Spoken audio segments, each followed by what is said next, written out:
आज की ये वीडियो खास तौर पर उन लोगों के लिए है जो अपनी मुसीबतों से, अपने कर्जों से मुक्ति चाहते हैं। आज हम बात करने वाले हैं गजेंद्र स्तोत्र के पाठ के बारे में। श्रीमद् भागवत गीता के 3रे अध्याय में इसका आपको वर्णन मिल जाएगा। इस स्तोत्र में कुल 33 श्लोक दिए गए हैं जिनका जाप या पाठ करना बहुत महत्वपूर्ण है। इस स्तोत्र में एक हाथी का मगरमच्छ के साथ होते हुए युद्ध का वर्णन किया गया है। हिंदू धर्म को मानने वाले इस प्रमुख स्तोत्र का जाप जीवन में किसी भी प्रकार की परेशानियों से तत्काल आपको मुक्ति दिलाता है। गजेंद्र मोक्ष के इस पाठ के पीछे एक कथा है। एक बार की बात है, हाथियों के राजा गजेंद्र अपने समूह के साथ घूमने निकले थे। इसी दौरान उन्हें जोर से प्यास लगी। अपनी प्यास बुझाने के लिए वो एक विशाल तालाब के तट पर पहुंच गए, जहां पर जल ग्रहण किया।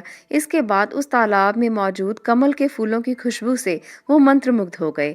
वो सरोवर में जल क्रीड़ा के लिए उतर गए। इसी तालाब में मौजूद एक मगरमच्छ ने गजेंद्र यानी कि हाथी को अपने दांतों से उसके पैर को दबोच लिया। गजेंद्र को जब दर्द का एहसास हुआ तो पहले उसने मगरमच्छ से अपने आप को छुड़ाने की बहुत कोशिश की, लेकिन उसके सभी प्रयास जो थे वो असफल हो गए। इस बीच मौजूद अन्य हाथियों ने भी गजेंद्र को ग्रह के इस चंगुल से मुक्ति दिलाने का प्रयास किया, लेकिन सब नाकामयाब हुए। काफी समय बीत जाने के बाद गजेंद्र की सारी शक्तियां जब यथावत रह गई तो उसने मोक्ष प्राप्ति के लिए श्री हरि विष्णु की आराधना करने की कोशिश कर दी और एक स्तोत्र का जाप किया जिसे गजेंद्र मोक्ष स्तोत्र कहा जाता है। गजेंद्र के स्तोत्र पाठ से खुश होकर भगवान श्री विष्णु उस सरोवर में आते हैं और सुदर्शन चक्र से ग्रह यानी कि उस मगरमच्छ के सर को काट देते हैं। गजेंद्र मोक्ष की उत्पत्ति इसी प्रकार से हुई। भागवत गीता में ये सारे श्लोक आपको संस्कृत में मिलेंगे, परंतु आज इसका वर्णन मैं आपके साथ हिंदी में करूंगी ताकि आप भी ये जान सकें कि उस गजेंद्र ने कौन सी स्तुति की जिससे आप लोगों के सभी कष्ट हर सकते हैं। श्री हरि विष्णु आपके लिए भी उसी प्रकार से आ सकते हैं जिस प्रकार से गज के लिए अपना रूप लिया। आप लोगों को भी इस गजेंद्र मोक्ष की जरूर स्तुति करनी चाहिए। इससे कर्जों से मुक्ति मिलती है, इससे समस्याओं से मुक्ति मिलती है। छोटा सा ये पाठ आपके जीवन को बदल सकता है।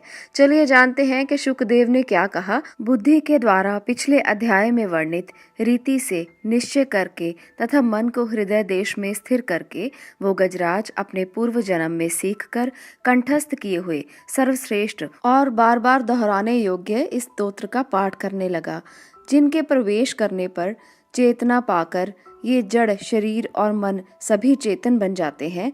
ओम शब्द के द्वारा लक्षित और संपूर्ण शरीर में प्रकृति और पुरुष रूप में प्रविष्ट हुए उन सर्व समर्थ परमेश्वर को मन ही मन नमन करते हैं, जिनके सहारे ये विश्व टिका है, जिनसे ये निकला है, जिन्होंने इसकी रचना की है और स्वयं ही इसके रूप में प्रकट हैं, फिर भी इस दृश्य जगत से एवं इसकी कारणभूता प्रकृति से सर्वथा परे और श्रेष्ठ हैं। उन अपने आप बिना किसी कारण के बने हुए भगवान की मैं शरण लेता हूँ। अपने संकल्प शक्ति के द्वार अपने ही स्वरूप में रचे हुए और इसीलिए सृष्टि काल में प्रकट और प्रलय काल में उसी प्रकार अप्रकट रहने वाले इस शास्त्र प्रसिद्ध कार्य कारण रूप जगत को जो अकुंठित दृष्टि होने के कारण साक्षी रूप से देखते रहते हैं, उनसे लिप्त नहीं होते, वे चक्षु प्रकाशकों के भी प्रकाशक प्रभु मेरी रक्षा करें। समय के प्रवाह से संपूर्ण लोकों के और ब्रह्मादि लोकपालों के पंचभूत में प्रवेश कर जाने पर तथा पंचभूतों से लेकर महत्व पर्यंत संपूर्ण कारणों के उनकी परम करुणा रूप प्रकृति में लीन हो जाने पर उस समय दुर्गय तथा अपार अंधकार रूप प्रकृति ही बच रही थी। इस अंधकार के परे अपने परम धाम में जो सर्वव्यापक भगवान सब और प्रकाशित रहते हैं, वे प्रभु मेरी रक्षा करें। भिन्न भिन्न रूपों में नाट्य करने वाले अभिनेता के वास्तविक स्वरूप को जिस प्रकार साधारण दर्शक नहीं जान पाते, उसी प्रकार सत्व प्रधान देवता और ऋषि भी जिनके स्वरूप को नहीं जानते, फिर दूसरा साधारण जीव तो जान ही कैसे सकता है, वर्णन कैसे कर सकता है। वे दुर्गम चरित्र वाले प्रभु मेरी रक्षा करें। आसक्ति से सर्वदा छूटे हुए संपूर्ण प्राणियों में आत्म बुद्धि रखने वाले, सबके अकारण हितु एवं अतिशय साधु स्वभाव मुनिगण, जिनके परम मंगलमय स्वरूप का साक्षात करने की इच्छा से वन में रहकर अखंड ब्रह्मचर्य आदि अलौकिक व्रतों का पालन करते हैं, वे प्रभु मेरी रक्षा करें। वे प्रभु ही मेरी गति हैं। जिनका हमारी तरह कर्मवश ना तो जन्म होता है और ना जिनकी द्वारा अहंकार प्रेरित कर्म ही होते हैं, जिनके निर्गुण स्वरूप का ना तो कोई नाम है ना ही रूप है, फिर भी समयानुसार जगत की सृष्टि और प्रलय के लिए स्वेच्छा से जन्म आदि को वो स्वीकार करते हैं। उन अनंत शक्ति संपन्न परम ब्रह्म परमेश्वर को नमस्कार है। उन प्राकृत आकार रहित एवं अनेकों आकार वाले अद्भुत कर्मा भगवान को बारंबार नमस्कार है। स्वयं प्रकाश एवं सबके साक्षी परमात्मा को नमस्कार है।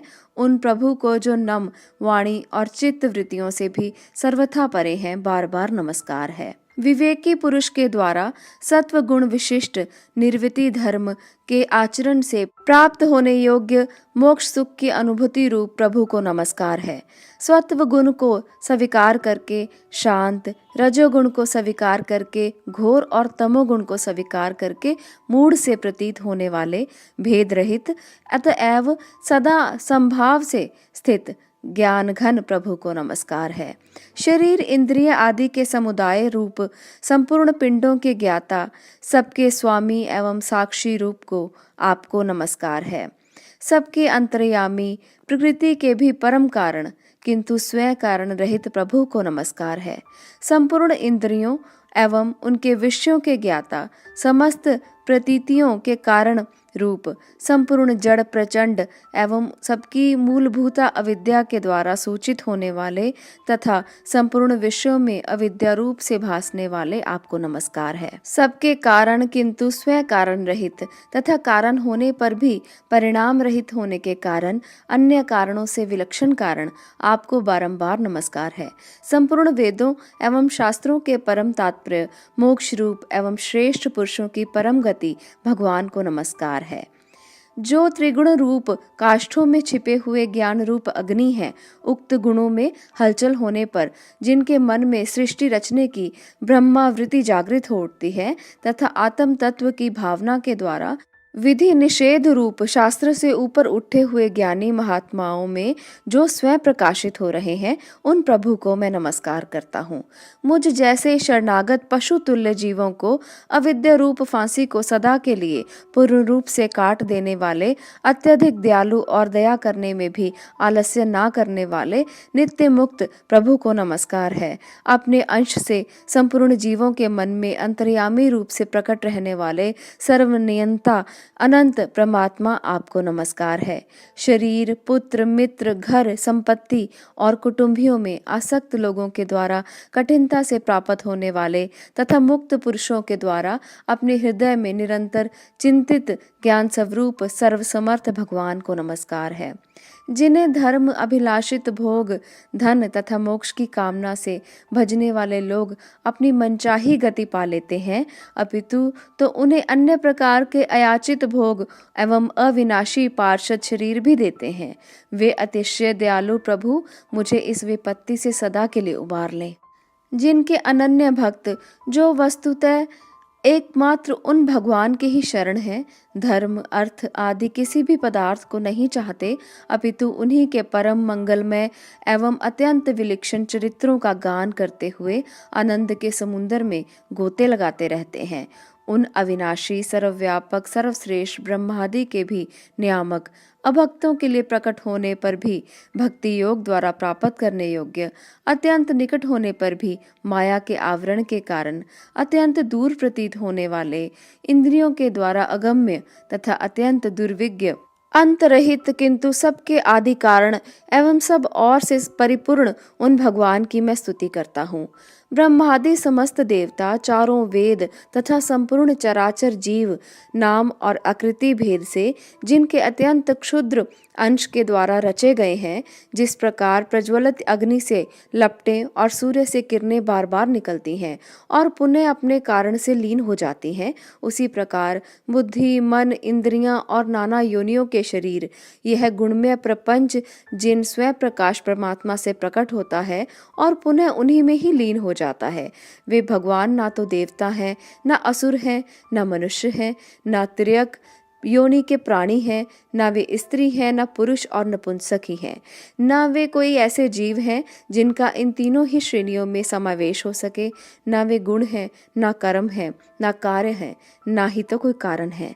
सबका निषेध हो जाने पर जो कुछ बच रहता है वही उनका स्वरूप है, वे ही सब कुछ हैं। ऐसे भगवान मेरे उद्धार के लिए आविर्भूत हों।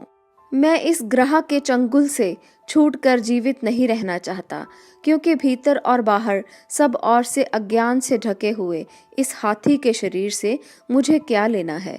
मैं तो आत्मा के प्रकाश को ढक देने वाले उस अज्ञान की निर्वृत्ति चाहता हूँ, जिसका कालक्रम से अपने आप नाश नहीं होता, अपितु भगवान की दया से तथा ज्ञान के उदय से होता है। इस प्रकार मोक्ष का अभिलाषी मैं विश्व के रचयिता, स्वयं विश्व के रूप में प्रकट तथा विश्व से सर्वथा परे, विश्व को खिलौना बनाकर खेलने वाले, विश्व में आत्म रूप से व्याप्त, अजन्मा, सर्वव्यापक एवं प्रापत्य वस्तुओं में सर्वश्रेष्ठ श्री भगवान को केवल प्रणाम ही करता हूँ, उनकी शरण में हूँ। जिन्होंने भगवत भक्ति रूप योग के द्वारा कर्मों को जला डाला है, वे योगी लोग उसी योग के द्वारा शुद्ध किए हुए अपने हृदय में जिन्हें प्रकट हुआ देखते हैं, उन योगेश्वर भगवान को मैं नमस्कार करता हूँ, जिनकी त्रिगुणात्मक शक्तियों का राग रूप वेग असहाय है, जो संपूर्ण इंद्रियों के विश्व रूप में प्रतीत हो रहे हैं, तथापि जिनकी इंद्रियां विषयों में ही रची पची रहती हैं। ऐसे लोगों को जिनका मार्ग भी मिलना असंभव है, उन शरणागत रक्षक एवं अपार शक्तिशाली आपको बार बार नमस्कार है, जिनकी अविद्या नामक शक्ति के कार्य रूप अहंकार से ढके हुए अपने स्वरूप को यह जीव जान नहीं पाता, उन अपार महिमा वाले भगवान की मैं शरण में आया हूँ। जिसने पूर्वोक्त प्रकार से भगवान के भेद रहित निराकार स्वरूप का वर्णन किया था, उस गजराज के समीप जब ब्रह्मा आदि कोई भी देवता नहीं आए, जो भिन्न भिन्न प्रकार के विशिष्ट विग्रहों को ही अपना स्वरूप मानते हैं, तब साक्षात्कार श्री हरि, जो सबके आत्मा होने के कारण सर्वदेव स्वरूप हैं, वहां प्रकट हो गए। गजराज को इस प्रकार से दुखी देखकर तथा उसके द्वारा पड़ी हुई स्तुति को सुनकर सुदर्शन चक्रधारी भगवान इच्छानुरूप वेग वाले गरुड़ जी की पीठ पर सवार होकर करते हुए देवताओं के साथ तत्काल उस स्थान पर पहुंच गए जहां वो हाथी था। सरोवर के भीतर महाबली ग्रह के द्वारा पकड़े जाकर दुखी हुए उस हाथी ने आकाश में गरुड़ की पीठ पर सवार चक्र उठाए हुए भगवान श्री हरि को देखकर अपनी सूंड को, जिसमें उसने पूजा का एक कमल का फूल रखा हुआ था, ऊपर उठाया और बड़ी ही कठिनाई से सर्वपूज्य भगवान नारायण आपको प्रणाम है, ये वाक्य कहा। उसे पीड़ित देखकर अजन्मा श्री हरि एकाएक गरुड़ को छोड़कर नीचे झील पर उतर आए। वे दया से प्रेरित हो ग्रह सहित उस गजराज को तत्काल झील से बाहर निकाल लाए और देवताओं को देखते ही देखते चक्र से मुंह चीरकर उसके चंगुल से हाथी को उबार लिया।